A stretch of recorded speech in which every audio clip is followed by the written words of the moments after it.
princesse de ce camp est très jeune à ce moment, mais déjà on peut voir qu'elle sera la plus jolie femme dans la campagne. Ses parents sont très occupés avec le royaume, donc elle s'amuse de jouer dans la forêt où elle sait bien qu'elle est interdite d'entrer. Néanmoins, elle peut se glisser dans et hors du forêt facilement sans être manquée. Un jour, elle rencontre un jeune ogre. Je suis désolée. Un jeune ogre. Je suis perdue. Et ils jouent ensemble beaucoup après ce moment.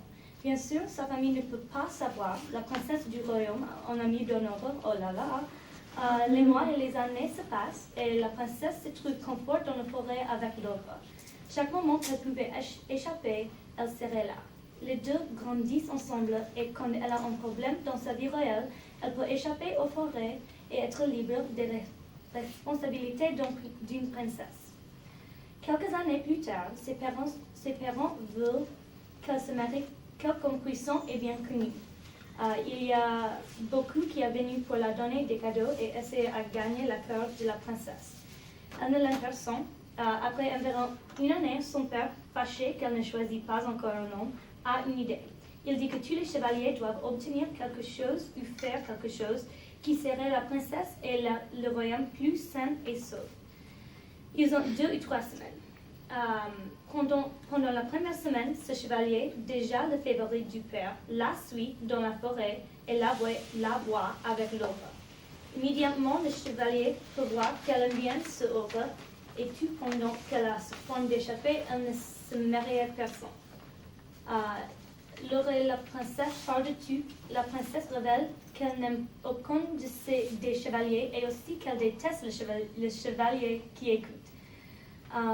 Jaloux et fâché que la princesse ne l'aime pas, il commence à penser des choses qu'il peut faire pour améliorer son situation. Je pense que je dois faire plus court l'histoire à ce moment. Donc, le chevalier, il attrape tous les monstres dans la forêt du royaume pour le cadeau. Et quand la princesse un jour, elle se rêve et en regardant hors de la fenêtre, elle a vu une ligne d'écriture enchaînée et elle demande du roi, son père, qu'est-ce qui s'est passé et le roi dit que le chevalier a attrapé les bêtes, blablabla, et le roi veut qu'elle se marie avec le chevalier. Elle dit qu'elle ne veut pas, bien sûr. Et le père l'enferme dans sa chambre. Et elle pleurait beaucoup. Et elle essaie d'expliquer qu'elle connaît un ogre et il est gentil, mais ça rend trop fâché son père. Elle continue à pleurer et quand elle se lève un jour, il y a un petit fait dans la flaque de ses larmes. La petite fée ici. Et c'est le lit ici. C'est un peu mal,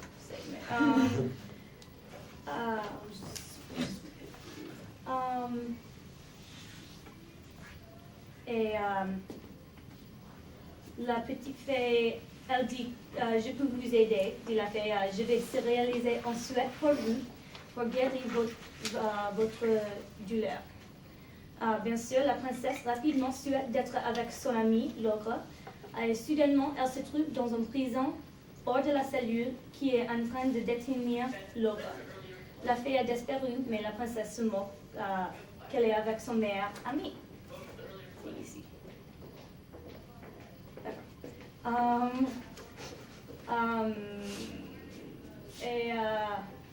Elle lui dit qu'elle a... Oh, je suis là. Pourquoi es-tu ici? L'autre dit, c'est dangereux et ils me tueront. Si, tu seras puni s'ils te trouvent aussi. Elle dit, je ne veux pas être avec personne sauf toi, je t'aime. Et l'autre dit, princesse, tu ne peux pas m'aimer, je suis laide et ton ogre. Tu es une princesse, la plus belle du monde, tu fais partie du royaume pendant que je ne suis pas plus qu'une menace aux autres. La princesse répond qu'elle ne voit pas le pot d'ogre, il était là quand personne n'était. Quand elle regarde, elle voit la seule chose d'importance dans sa vie et la fuite de la vie dont elle n'appartient jamais confortablement. En même temps qu'elle dit ces choses, le chevalier la trouve dans la prison et la saisit. Pendant qu'il commence à la traîner, Laure réalise qu'il avait tort et la princesse n'est pas du tout en sécurité.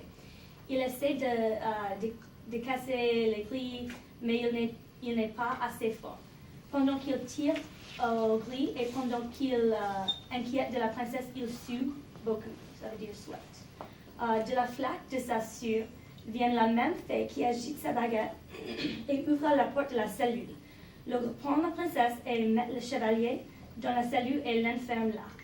Ça est mon partie favorite.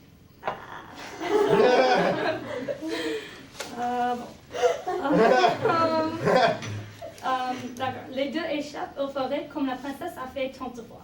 Ils doivent courir plus loin que jamais pour qu'on ne les trouve pas. Finalement, ils trouvent un clairière très beau où ils peuvent construire une maison pour les deux. Ils s'embrassent pour la première fois et entre les deux vient la fée encore une fois. La petite fée, plus belle et heureuse que les premières fois qu'elle a apparu, agite sa baguette et crée un grand et plus beau château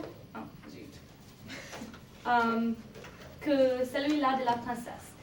D'où venez-vous? Il demande la fée. Je m'appelle Force, dit la fée. Je viens de vos émotions pour vous aider quand vous êtes faible. Mais vous ne me voyez pas encore. Maintenant, vous avez vous-même, ensemble, vous serez forte. C'est la fée.